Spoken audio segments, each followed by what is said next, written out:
Mr. President. State your inquiry. Yesterday, Mr. President, we suspensed with the rules and we did not call roll. We colloquied with one another for, probably an hour, accomplished absolutely no business, and then we adjourned, Mr. President. When I was calling for a special session, a lot of people said a special session was a lot of expense, a waste of money. And yesterday, in my 140 days of legislative session, I've never seen a waste of taxpayer money like we had yesterday. I would like to call the roll because ultimately everybody who's not here today is going to get a check. Well, Senator, I appreciate your inquiry and appreciate your thoughtful consideration, but we've already dispensed of your objection. We took the roll, asked for yeas and nays here. The yeas won, and so we'll have to take up your issue at another time. So,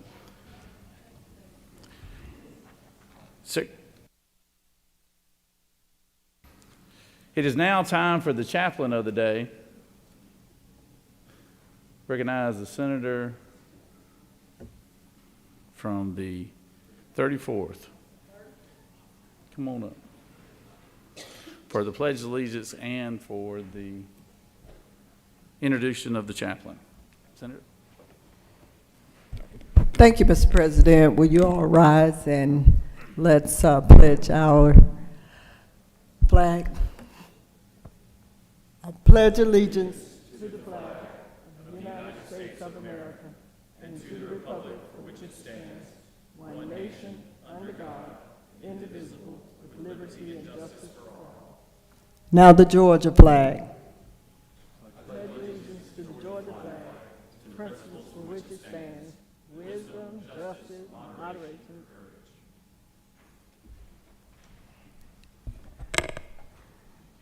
Good morning, colleagues. For those of you that are here, I am so honored to be able to have the chaplain for today. Most of you that's been around a minute or two know that I'm hailed from Antioch Baptist Church North.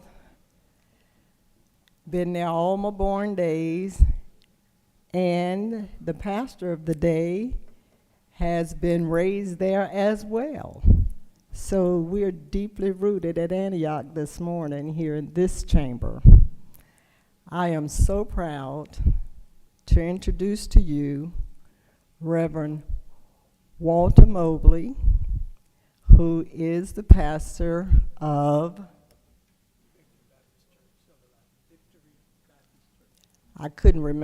Victory Baptist Church, and he's one of the dynamic leaders.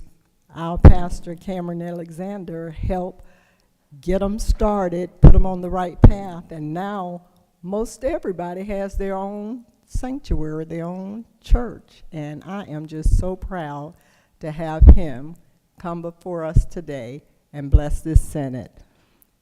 Reverend Mobley. Excuse us just 1 second. We've got a little mic issue here.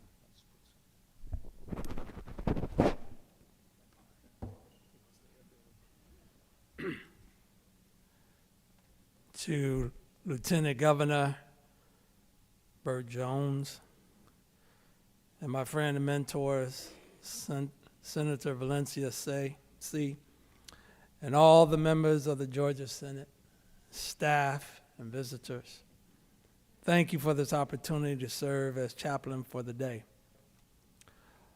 Let us pray.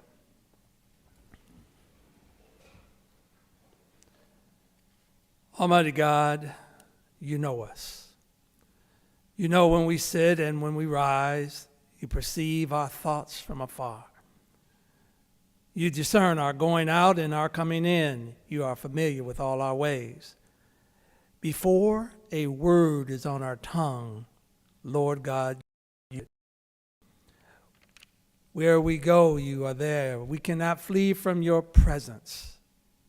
So God, search us and know our heart and know our thoughts. See if there be any wicked way in us and lead us in the way of righteousness. God, our relationship with you shapes our perspective on life. God, we pray that this legislative body, we've been selected by the people of this state, will accept the responsibility, honor, and privilege that you have given them. We pray as they deliberate over legislation, they will look deep into their hearts and consider how this will help improve the lives of all the citizens of this great state. God, we ask that you will be amidst this body and that they look to you for guidance, wisdom, and knowledge to do what is right. Bless each senator, their families, their staffs, and the people of their communities. Finally, God, bless all the people in the state of Georgia. Amen. God bless you.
Freddie's not here. Okay. It is now time to introduce the Doctor of the Day. Recognize the Senator from the 32nd. Do so. Thank you, Mr. President. I guess as a physician, I'm the default Doctor of the Day introducer today. And I wanted to introduce Dr. Kush Desai, who's an internal medicine physician, and he practices hospital-based medicine at Phoebe Putney in Albany. He also serves as the Assistant Dean for Medical College of Georgia's Southwest Campus.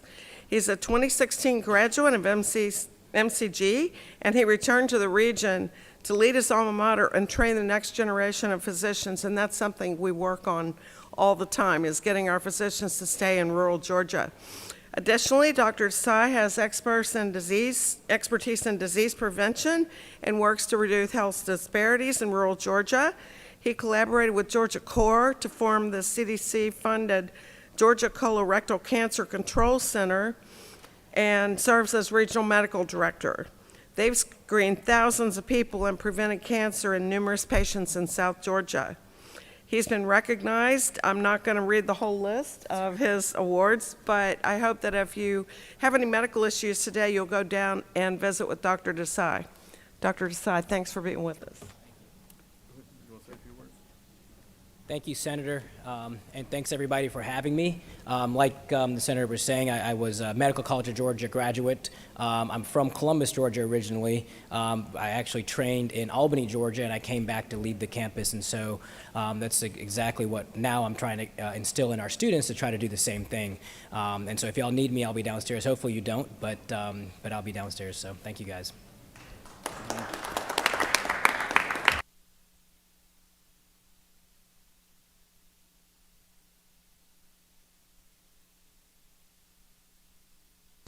If any senator wish to rise on a point of personal privilege, the time is now appropriate. Senator from 42nd.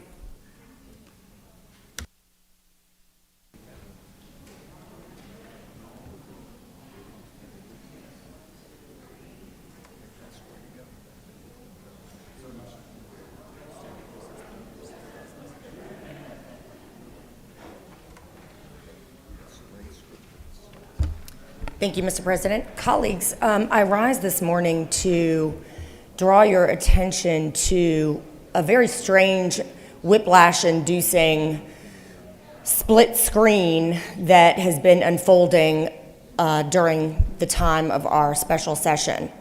On the one hand, at some point over the last week, I can't remember the exact day, there was a press conference that the governor did, I believe, with many other Republican legislators, urging that we speed up a tax cut that was put into place to scale downward over a certain amount of time, and saying, oh, we've budgeted so conservatively and appropriately and everything is so wonderful, so we need to go ahead and actually cut taxes sooner than we had even been anticipating, and probably also have more talk about one-time tax rebate giveaways to Georgia taxpayers. Well, then I attended 2 hearings, buoyed by this news that had been issued at the governor's press conference. I attended 2 different hearings on status updates of various state programs. One was a hearing to give us an update on SB 211. That's the newly organized literacy council that is charged with looking at things and dealing with Georgia's abominably low 33% ability to read on grade level rate among Georgia's school children. We also got an update on HB 538, which is sort of a bill, not quite a companion, but was part of the program to implement that. And the message came through loud and clear that we're engaging in some kind of magical thinking in sort of saying we want to do these things, but we have a plan that we're being told will not work for the feds to fund it, because the state appears to be resisting putting any skin in the game to see if we can have more Georgia children that will actually be able to read, which is a basic skill to succeed in an economy today and frankly over the past decades as well. Then, fast forward a day, I attend budget hearings yesterday, and there was a parade of agency heads and former Republican elected officials with a drumbeat on how dire the circumstances are in every single one of their agencies. They can't keep staff. Our salaries simply are not competitive. They can't compete against the private sector. They can't even compete against local governments. I'll just give you a couple things that we learned yesterday. At the Prosecuting Attorney's Council, from them, we heard that the vacancies are untenable and unsustainable in these positions. In the Northern Circuit, 4 out of 7 positions are vacant, a 57% vacancy rate.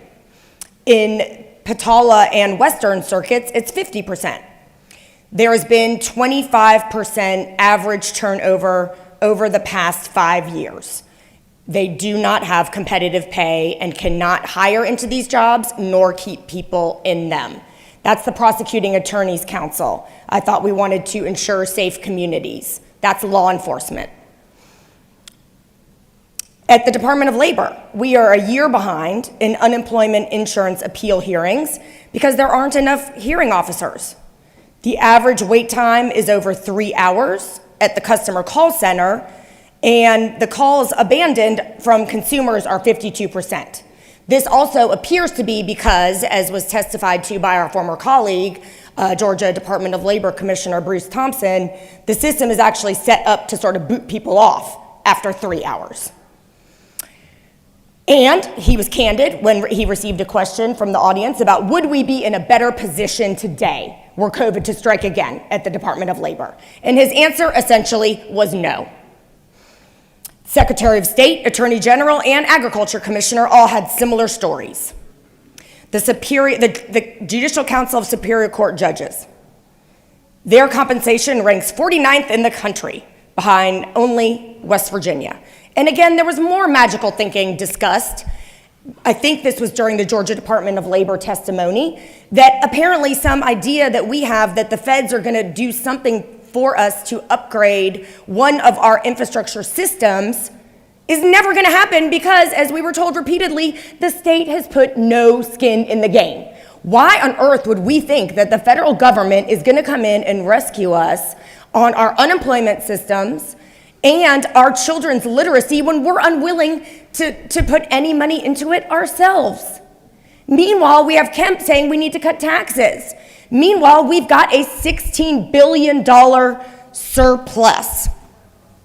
Georgia's human capital and infrastructure is crying out for some investment to right some of these, and this was only a very few of the abominable situations, and we have a $16 billion surplus to do it with. Senator. I suggest we get to work.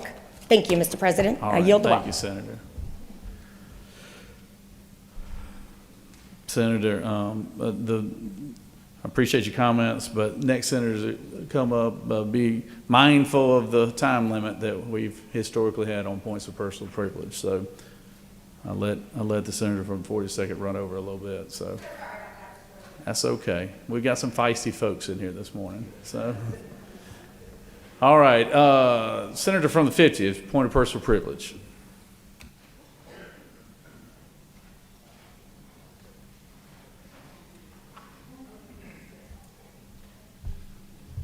Thank you, Mr. President. December 7th, 1941, a date which will live in infamy in the United States. Today is the anniversary of that, and I rise today on behalf of my constituents and the veterans that live in not only my district but throughout the state, and want to thank them for their sacrifices because they fought for the freedoms that we have today. Yesterday, we had an early study committee meeting about rural health care, which has a huge impact on veterans throughout the state. And hopefully, as a result of that committee, we are going to be able to accomplish some things that will be able to assist them. I want to thank all the senators that were present for that meeting. I also want to thank the senators that were here late last night at the appropriations meeting, which dealt with our judiciary, which dealt with our Secretary of State, and you know, a lot of times when I'm out, people say, you know, thank you for your service. And when you really think about what that means and you think about what veterans have done to establish this great land and this great state, I don't think that's appropriate for us. yes, we come down and we serve our people and we serve our constituents, but to equate that to service in the military and service in the armed forces, who literally put their lives in, and some paid the ultimate price to fight so that we have the ability to be here today, to be here yesterday, to do the people's work. I honestly think it's not the right wording. So today, on the anniversary of Pearl Harbor, I just want to thank all the veterans in the chamber. I want to thank all the veterans that are watching for their sacrifice and for allowing us the freedoms that we have today. And as we go out between now and when we adjourn, I want to challenge you to be the leaders that we are called to be and elected to be. There's a lot of rhetoric out there. There's a lot of partisan rhetoric. And our people look to us to control the narrative of the state, and it is our job to deliver the truthful message to our constituents. We have a lot of work to do in this upcoming session. We are going to have to work together to accomplish a lot for veterans, for teachers, for first responders, for police officers. We've got a lot of issues, and there are some things that we will not agree on. But that doesn't mean that we need to spew hate or spew false rhetoric. We need to let the people of Georgia know that we come down here to represent their interests and their rights, and that we are, while divided on some issues, we are united on what makes Georgia the greatest state in the country to live, raise a family. And I want to leave y'all with that parting challenge to go out in your districts, and even if it's just in the Christmas spirit, spread a little bit of hope for the future of Georgia, because we've got a bright future and we'll continue to be prosperous as long as we stay on point with our message and stay on point with our priorities. And with that, Mr. President, I will yield the will. Recognize the senator from the 53rd for a point of personal privilege.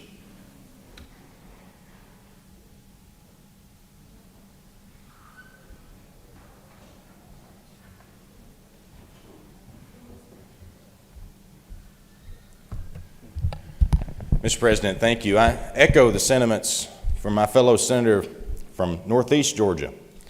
You know, he and I both have a deep appreciation for veterans.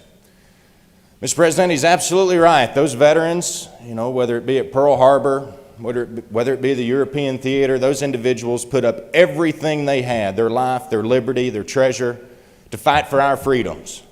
But right now, Mr. President, we've got 19 people and maybe more who their constitutional rights, their God-given rights, are being violated. Our ship in this state is sinking. We've got 10,000 people a day coming across our border, Mr. President. I got elementary schools back in Northwest Georgia who are spending 3 times their FTE dollars on illegal immigrant students because the Supreme Court says they got to teach them. Mr. President, there's plenty of problems in our state. We've got election machines that can be hacked. We're not doing anything about it. But yet yesterday, we suspended the rules, we did not take roll, we engaged in colloquy, we talked about making coffee for generals, and we left. Mr. President, we're doing the same thing today. I look around the room and I'm not so sure we have quorum. And to my understanding, it's 5-1.10 and 5-1.10B. that says if a senator isn't here, let him be held in contempt of this Senate. Mr. President, I ask that we call roll today, and I yield. Recognize the senator from the 9th for a point of personal privilege.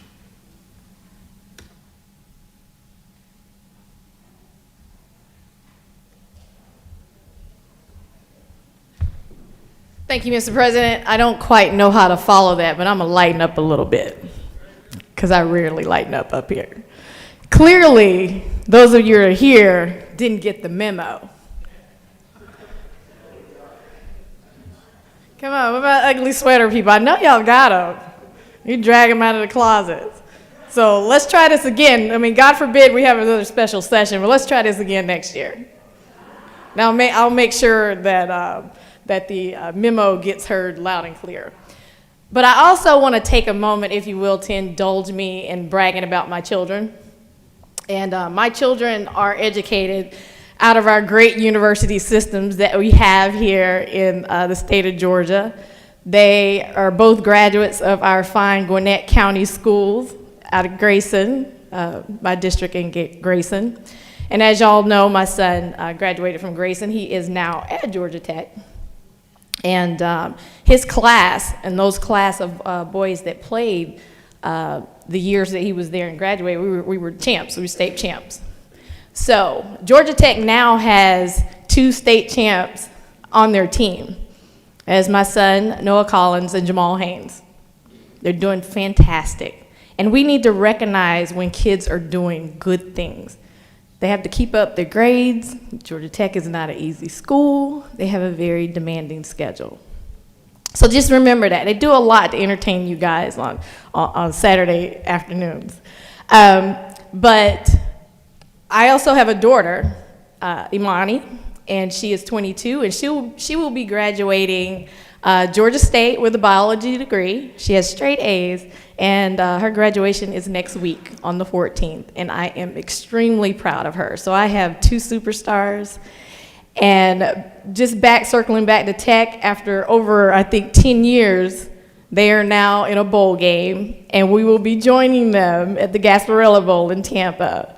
So I really appreciate the work that Coach Key has done with that team to turn that program around. And I'm really proud of those kids. I'm proud of my kids, and I'm proud of all those kids that work very hard in our universities here in Georgia to excel. And with that, Mr. President, I yield the well. Oh, and happy holidays, Merry Christmas, and Happy New Year to all of you. I yield the well. Thank you, Senator. Recognize Senator from the 29th.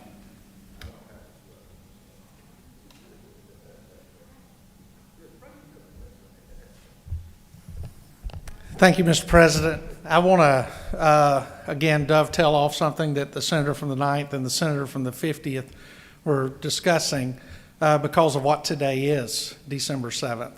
I want to recognize my wife's grandfather, Gerald Yarbrough, who was a proud career firefighter, but prior to that, he served in the United States Navy and served on the ship when the Japanese Imperial Army surrendered to the United States, and carried in his wallet throughout his career as a firefighter a card that commemorated his presence standing on the deck of that ship witnessing that. And my wife and her family take great pride in it because of his history of public service that just permeates throughout our great nation. And I want to take pride in another man, my great uncle, Alto Cobb, who I never knew and who never knew me. Knew my grandfather well because that was his brother, but Alto went aggressively and excitedly and joined the United States Army at 19 years old. And at the age of 21 years old, when the senator was up here speaking about the European theater, my great uncle laid his life down in the mud of France under the direction of General Pershing because he appreciated public service and appreciated this great country that we live and serve in. All of us in this chamber, the 56 of us that occupy these seats, we're not going to agree every day on everything. And some days, weeks and months, we're never going to agree on certain things. But I do want each and every one of you to know that I appreciate you stepping out and offering up yourself for public service. Because there are days we walk out of this building with big smiles on our face, and there's days we walk out of this building bloody and bruised. But it's like I tell everybody, anybody in this chamber calls me, no matter where you are, you got a flat tire or a broke down car, I'm coming to you. And I'm going to be there for you. May not change what we think about each other when it comes to certain political issues or things like that, but I know where your heart is, and I appreciate that. And the influence of a great uncle that I never knew, that my mother told me about, whose photo hangs in my living room prominently at home, that I look at every day, reminds me that we're all here for something bigger than each of us. To those of you who are here in the chamber today, thank you. For those of you who are in the Capitol today in the budget hearings and other things, thank you. For our brothers and sisters over in the House doing their job, thank you. And to all of our relatives and loved ones who sacrificed their absolute last breath for this great country of ours, thank you. Mr. President, I yield the well. Thank you, Senator. Recognize Senator from 31st.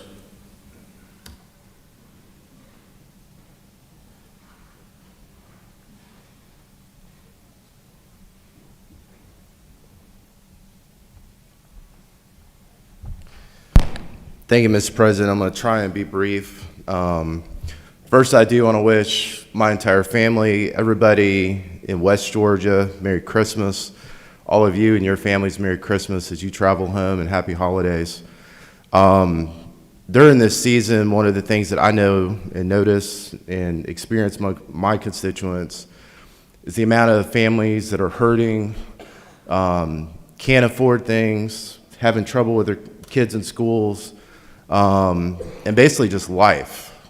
I think the number of families and friends I've that are having health issues, mental health issues because of the world we're living in, and I think the trauma that a lot of people are experiencing in the chaos in this world, I think, is only rising. But what I do find troubling is every time we hear from the minority party and they want to come down here and talk about what the governor's doing or what the governor's not doing, the number one thing that we can do for our constituents is provide relief. And I believe that's what Governor Kemp is attempting to do and will be successful doing it in the weeks and months to come. We did have appropriations meetings yesterday. I sat through most of those meetings, but not once did I ever hear any of these agency heads challenged in terms of these challenges they're having with federal dollars or not putting skin in the game. Where were those questions? Like, this well is very convenient for people to come down here and complain, but we never hear what are the alternative solutions to help Georgians other than just kind of, come down here, say our piece, check our boxes so we can go home and send mailers out to tell our constituents we did our jobs. The Secretary of State was in our appropriations meetings, and I think some of us asked questions about QR codes and ballots and budgeting, and every single member of this body was invited to those appropriations meetings, but those questions weren't asked by some people in this room. We can come down here and make speeches, but if you really are doing the work, you're showing up and doing the work. Talk is cheap. And I know my constituents I represent in West Georgia, they demand more, they expect more, and I challenge them every day to hold me and every member of this body accountable. So when we think about the people we represent and where they're at in life right now, this isn't about me, this isn't about you, this is about them. And if you're going to be genuine and you're going to be intentional and you want to represent your values, then do what you say you're going to do. This body is bigger than a little bit of the stuff we heard this morning, and I think it's a sacred body in the sense that Georgia leads the nation in so many different ways from the beginning of this country's founding. And I think the history, the very bad times that this state has experienced, to some of the really good times that we've seen, we need to keep that in the front of our minds every single day that we deliberate and work together as Republicans and Democrats. And I'm proud to work, obviously, with my party. I'm proud to work with the other members of the minority party that do want to do positive, intentional things. But please don't come down here and act like, the governor and other leaders aren't doing anything when they are. And when you have an opportunity to challenge authority, then challenge authority. I know I do, and I will never back down from that. So, Mr. President, I just want to wish everybody in this body a Merry Christmas, Happy Holidays, and as the senator from the 9th said, go Jackets. Oh, I'm letting a lot of things slide today, I tell you. Good old rambling wreck. All right, Senator from the 26th, point of personal privilege.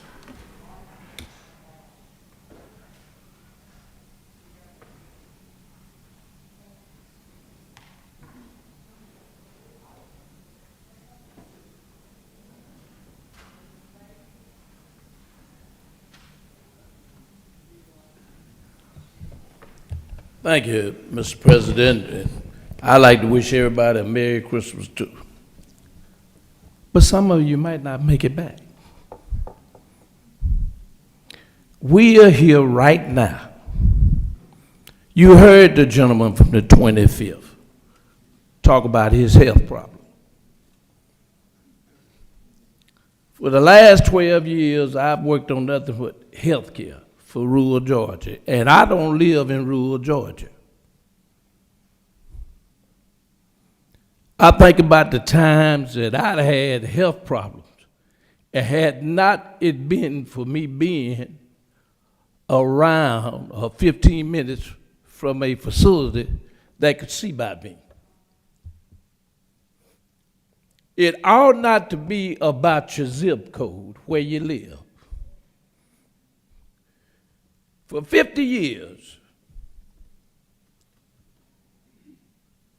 we've had the votes where you could not pierce the CON. Excuse me. Somebody calling.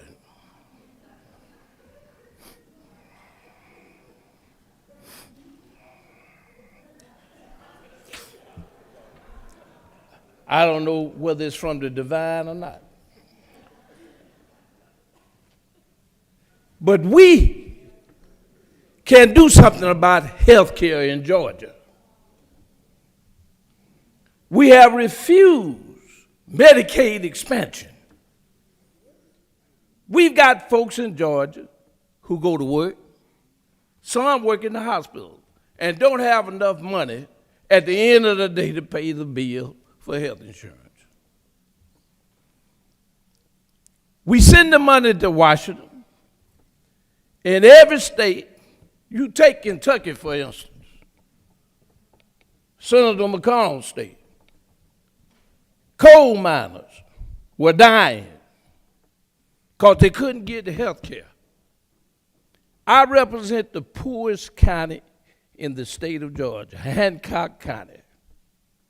When COVID hit, they were #1 in deaths because they did not have health care. Rural hospitals are closing because they can't fill up the rooms. And CMS, who regulates Medicaid and all of the federal health care money, told the state of Georgia, you cannot do advanced dish payments. That's when the hospital administrator calls you about 10:30, 11 o'clock at night and say they can't pay the bills. And then you call the commissioner to see if you can get some money so they can pay the bills. The problem with health care is you all. That's what the problem is. You don't talk about it until you have a problem. And then when you have a problem, you got no health care. It is high time we talk about giving back money. But we can see about somebody in Tijuana or Somalia with telemedicine. But if you don't have a facility to do telemedicine, how do you help the folks that you represent? People choose to live where they live. If you live in rural Georgia, they live there because they enjoy the rural life. But the majority of our products that we sell in this state comes from rural Georgia. And those persons ought not have to have a problem when they get sick. The emergency room is not for regular health care. It's for emergency. It's the most expensive health care there is. But yet we got 500,000 Georgians who don't have health insurance. And we have failed to expand Medicaid expansion to take care of these folks. But we can do everything else. Now it's high time that many of you, and especially you rural legislators. Senator, just give you a word notice on time limit. My time up. You almost there, man. You almost there. Well, Mr. Governor, that includes you too. We pierced the CON in the Senate. It didn't get passed in the House. But now is the time to make the CON part of Medicaid expansion discussion. Big hospitals get paid for those folks that don't have health insurance. So what do you expect from a rural community that has no money, has no large cooperation, to give money to the hospital to help pay the bills? We can resolve that problem. All we got to do is sit down and figure it out. Mr. Governor, I appreciate the time talking to my colleagues, but y'all need to understand, health care is real. And if you don't get the proper health care, you won't be here. Thank you, Senator. And you are correct. The Senate led on changing a certificate of need for rural communities, but we got to do more. I do agree we got to do more. How we get there, we're going to have to discuss, and then we'll do that come January. All right. This is a feisty bunch today now, I'm telling you. Good Lord. Senator, huh? I guess so. I guess I'll take credit for it. Senator from the 44th.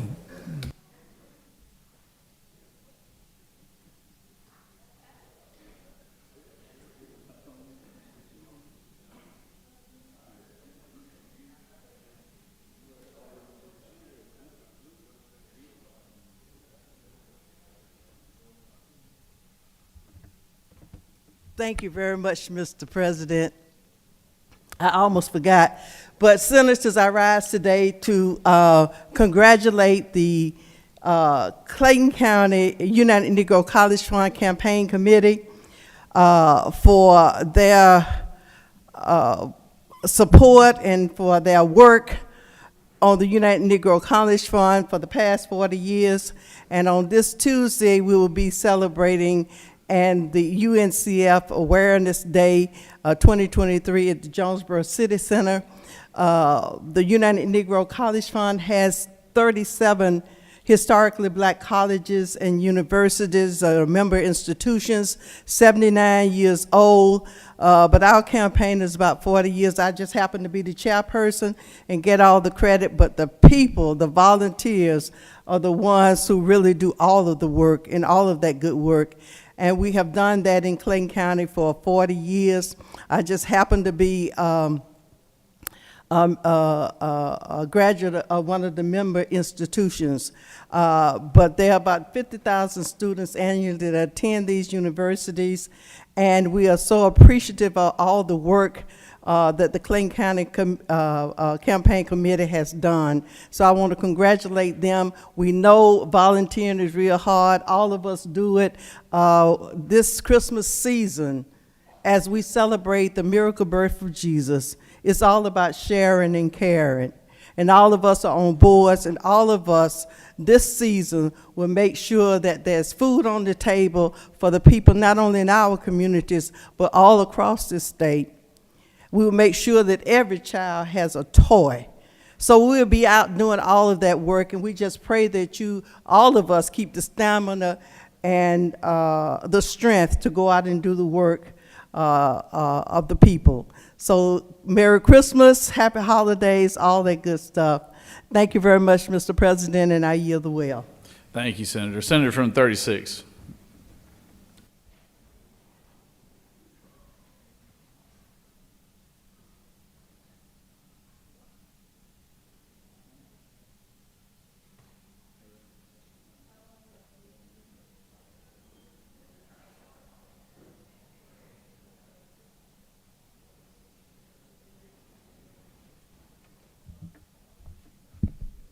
Thank you, Mr. President. Colleagues, as we're wrapping up the special session, I'd like to share a few remarks and give some more people time to push their button to come up here as well. There seems to be a lot of enthusiasm for coming to the well today. I was first moved to come up here when I heard the comments from the senator from the 53rd decrying educating children who come from other countries and live in the communities of our great state. One has to wonder what your worldview is when you don't think children should be able to access our educational system. What's the alternative? And by the way, their parents are working very hard in the industries of our state to bring to the market the fruits of their labor, chicken and poultry being one of many areas in which immigrant labor is invaluable. So to decry the fact that our schools are required to educate these young people, it baffles me, frankly, baffles me. We have concluded a very successful study committee on recruiting medical personnel for rural areas. And the final report that's being prepared, I want to acknowledge our chair, the senator from the 50th, for the work and the leadership that he gave that committee, as well as my colleagues on the committee. Very, very fruitful discussions. One of the many items that was lifted up around addressing health needs in rural Georgia is the fact that we have immigrants, God help us, from other countries who come with an array of advanced skills in the healthcare profession. We're going to be working to broaden the opportunities because we have people that have graduated and have practiced medicine in other nations and who come here and have a real challenge in putting their talents to work in the healthcare field. That's just one of many areas that we looked at. The question of the training and recruiting nurses, creating more access to the educational opportunities to become a skilled health professional. And I would say the rural areas of our state suffer tremendous challenges, and that is also the case in my district. We've had Wellstar close down 2 hospitals, one of them with 103 years of history of delivering health care to Georgians in Atlanta. So we have issues that we face in the health arena in the urban areas as well as in the rural areas. And I agree with my colleague who pointed out the dire necessity to move ahead with a true Medicaid expansion.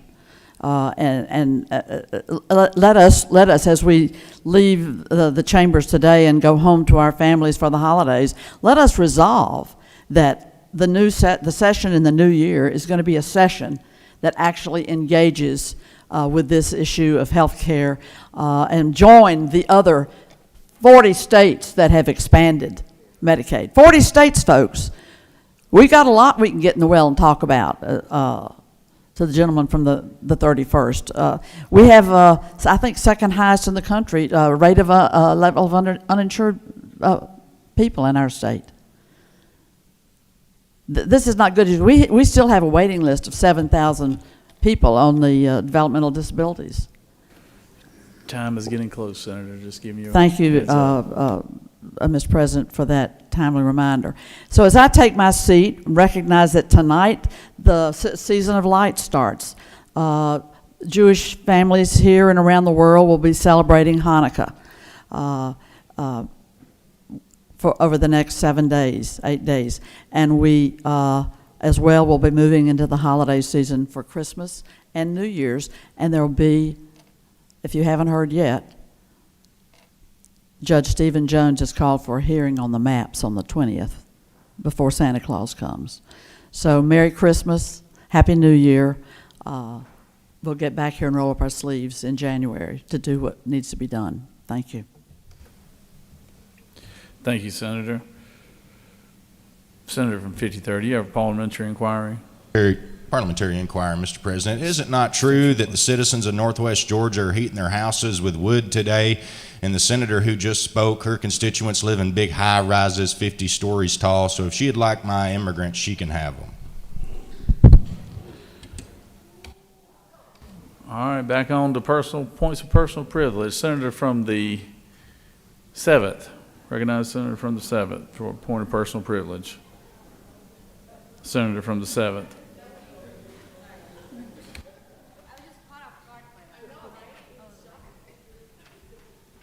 Immigrants are people. Thank you, Mr. President. I just wanted to say this was my first session, my first opportunity to be a state senator and to serve my constituents of the 7th District. And I have enjoyed working with my colleagues on the Democratic side and on the Republican side.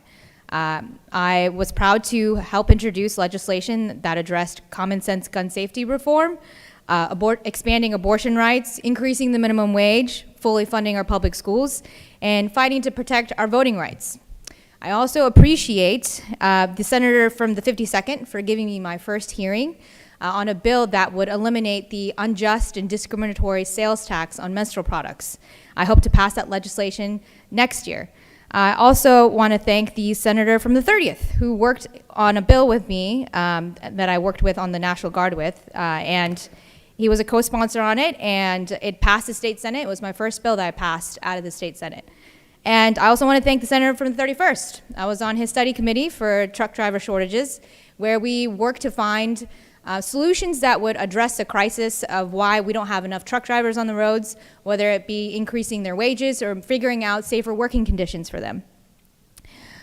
I've also enjoyed, this part of the job that I really enjoy is making sure that my constituents receive the resources and services that they need to thrive. One of the things I wanted to highlight was, and it's been very concerning, is the fact that a lot of my constituents will reach out to me because they were kicked off of Medicaid, they weren't able to get back onto Medicaid, they don't have health care access.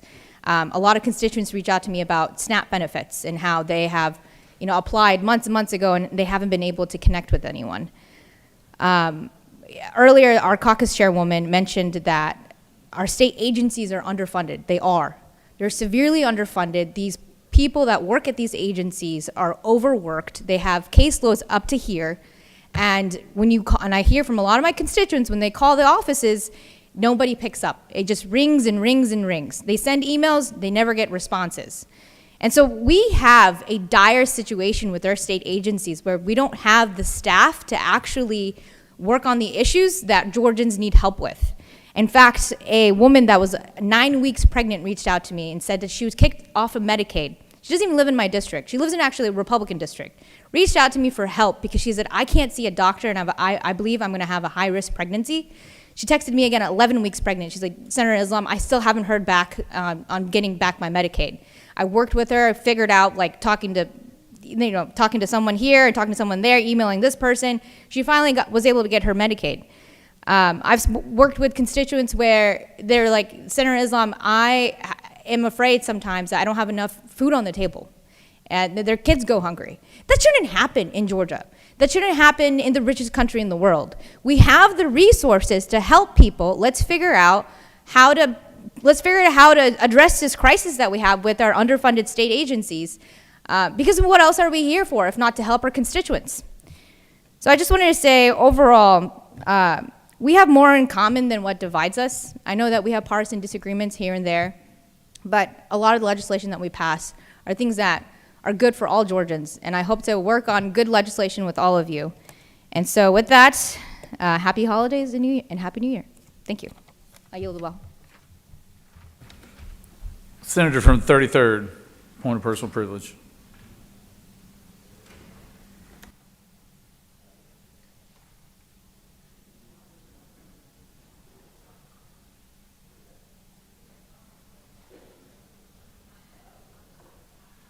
Thank you, Mr. President, my fellow senators, colleagues, friends, and y'all. Today, I want to recognize all the veterans, including myself, for the day that was supposed to live in infamy, December 7th, 1941. I want to thank all the veterans who have served then and who served subsequently since then. Myself, as I said, I am a retired veteran, and my father is a veteran. But he didn't fight in World War II. He fought in Korea. He fought Army combat. You see, when the North Koreans and the Chinese pushed all the way down the peninsula and conquered most of the peninsula, MacArthur did a brilliant military strategy and cut their supply lines in half by going in through Incheon. Well, my father was a part of that group that went into Incheon and cut the supply lines, and today we have a free Republic of South Korea. So I just want to thank all the veterans, and also want to let the senator from the 53rd know, if you want coffee, I'll pour some for you too. The only question I have is, would you like cream or sugar with that, sir? Thank you. Recognize the senator from the 5th for point of personal privilege.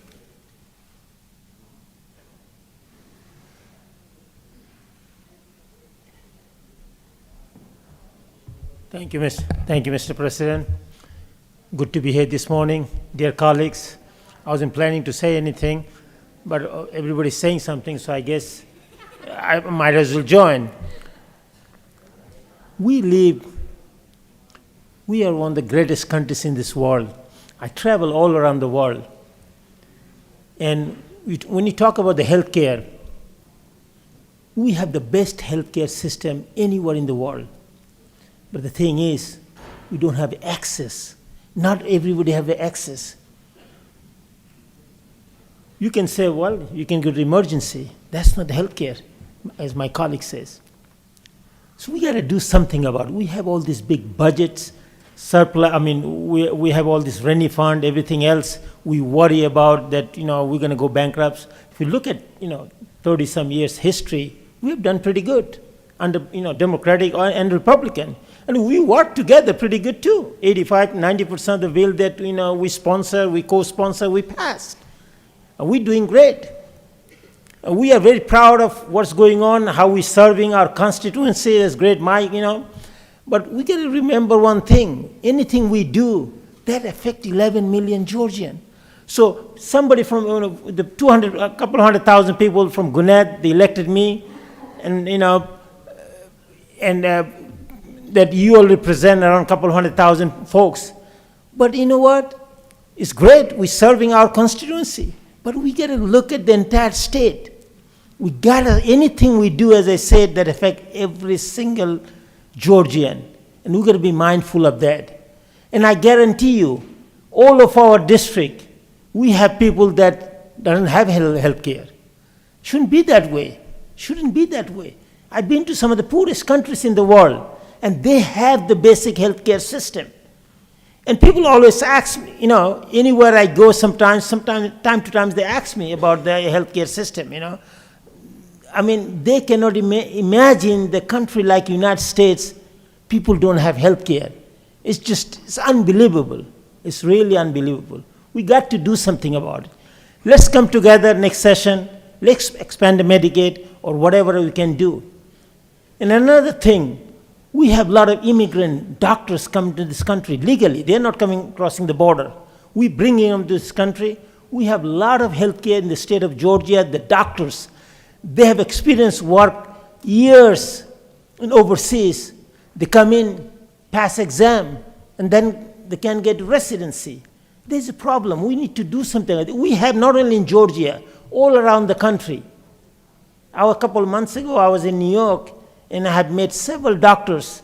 They came in, and they passed their test too, but they couldn't get in residency. And one gentleman told me, you know what, I passed 23 years ago. I practiced for the last 23 years in a developed country. It's not in undeveloped country. But I can't get a residency over here. They say you passed too long ago. We should be embracing the people who experience, get all these experienced doctors. So I urge you, let's do something in the state of Georgia. As a matter of fact, I was talking to some folks at the New York. They're trying to do something about it, trying to get the foreign doctors into their system so they can avoid, have some folks in the rural part of the state, they don't have the doctors as they needed. We can do too. We can use some of this healthcare professionals that come into this country legally, experienced doctors. Maybe you can put some restriction, whatever it is, they can practice in rural area, going through the American Medical Association, going through the medical board or something like that, so we can have some healthcare professional in rural Georgia. I may be elected from, I'm elected from Gwinnett County, but I'm worried about the folks in South Georgia, in North Georgia, in rural area. So I really wish we come together. Let's do something about the healthcare. Let's take care of the people of all 11 million that we have in Georgia. We have a great state. We are #1 state in business. So let's make it a #1 state for the people of the state of Georgia. Let's take care of the people. Then we're going to stay #1. We don't have to get to #2. Thank you very much. Appreciate it. Thanks for listening to me. All of you all have a happy holidays. Merry Christmas. Thank you very much. Thank you, Mr. President. I yield the word. Thank you, Senator. I recognize the Senator from 21st.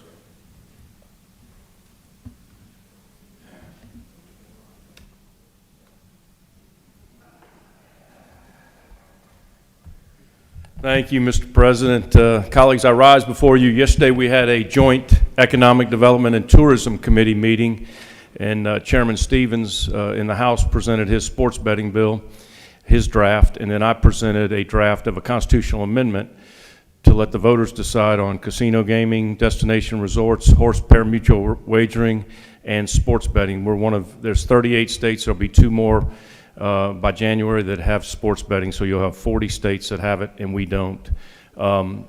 So what I want to tell you is the senator from the 25th, 20% of the money goes to rural health care in the constitutional amendment. 10% from the senator from the 44th goes to historic black colleges. Now let me just tell you the revenues on a conservative basis. If we did 3 destination resorts, 1 track, and we had sports betting, the conservative estimates are we'll bring in $900 million of revenue to $1 billion. So you're talking about $180 million to $200 million for rural health care and $90 to $100 million for historic black colleges. So we need to get behind this. It's time that we let the voters decide on this issue.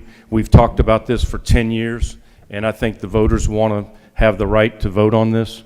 So you'll hear more about it, but we talked about the draft constitutional amendment yesterday, and I'll continue to tell you a little more about it when we go. I'll drop the constitutional amendment the first day of session in January. Also, I want to change subjects, and I just want to tell you, I've been listening to everybody's comments, and we may disagree on some things, but we all agree we want to do what's best for Georgia, #1, and we all love our families. I've had a tough year this year. I lost a brother to pancreatic cancer, and I lost my dad 3 months ago. And I will tell you, this Christmas, I'm going to spend time with my family. I'm going to love my family. I'm going to enjoy being with them. We're going to eat some good food, and we're going to be grateful for what we've been blessed with. And I would ask all of y'all to do the same. And when we come back in January, let's work together to make sure we're doing the great things for the great citizens of the state of Georgia. And I want to wish everybody a Merry Christmas and a Happy New Year.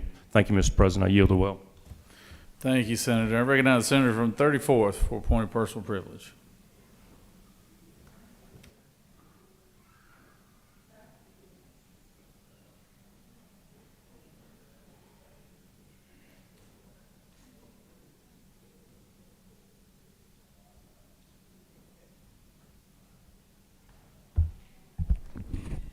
Thanks, Mr. President, members of the Senate.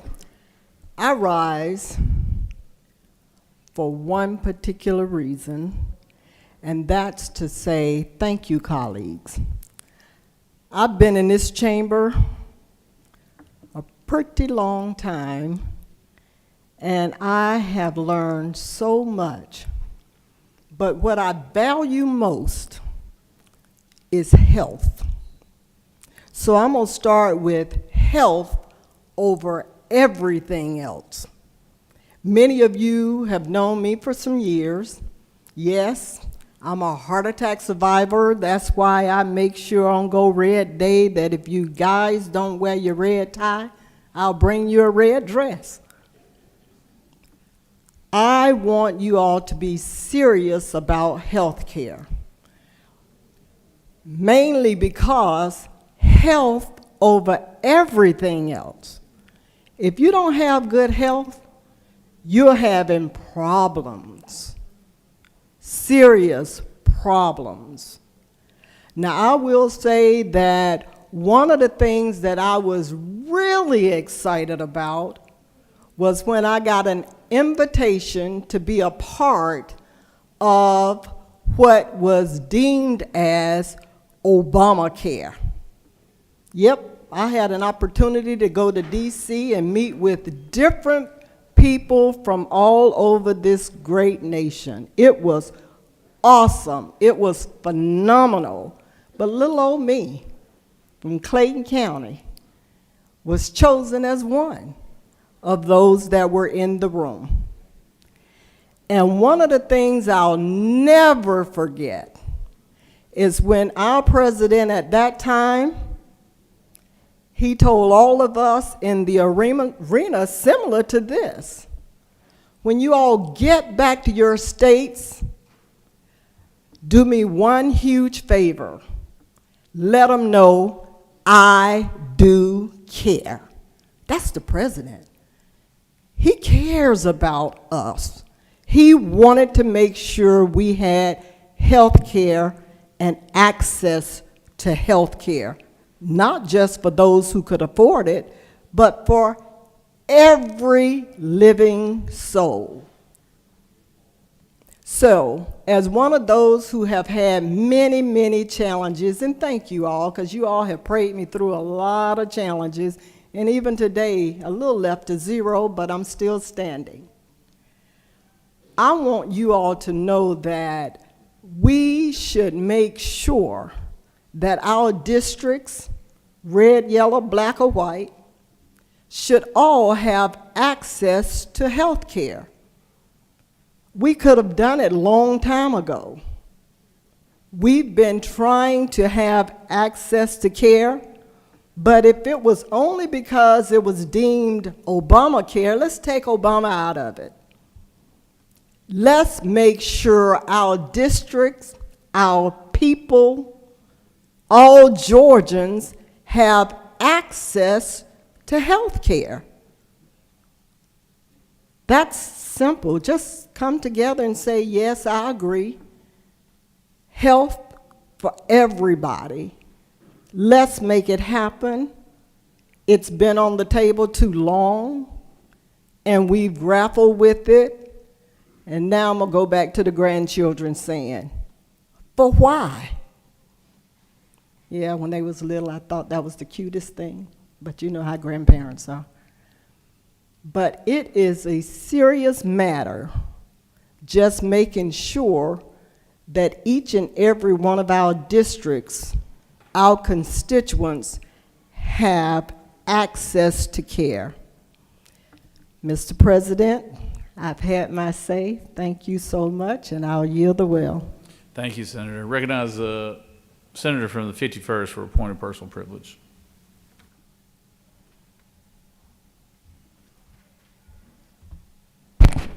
Thank you, Mr. President. Colleagues, as we leave here today, I want to just thank all of you for working so hard for the last 7 days. We've come together right between Christmas and Thanksgiving, and I know you all are working hard back home in your districts. But I also want to call out the hard work that was done by the Reapportionment Committee, and specifically the chair and the vice chair of that committee.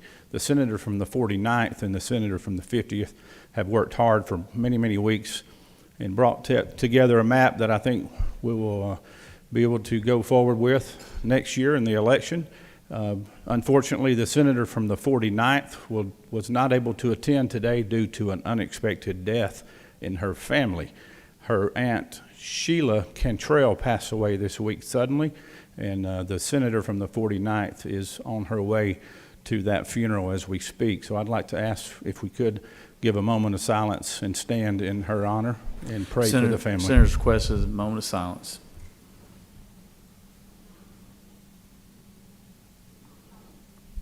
Thank you very much. No. Thank you, Senator.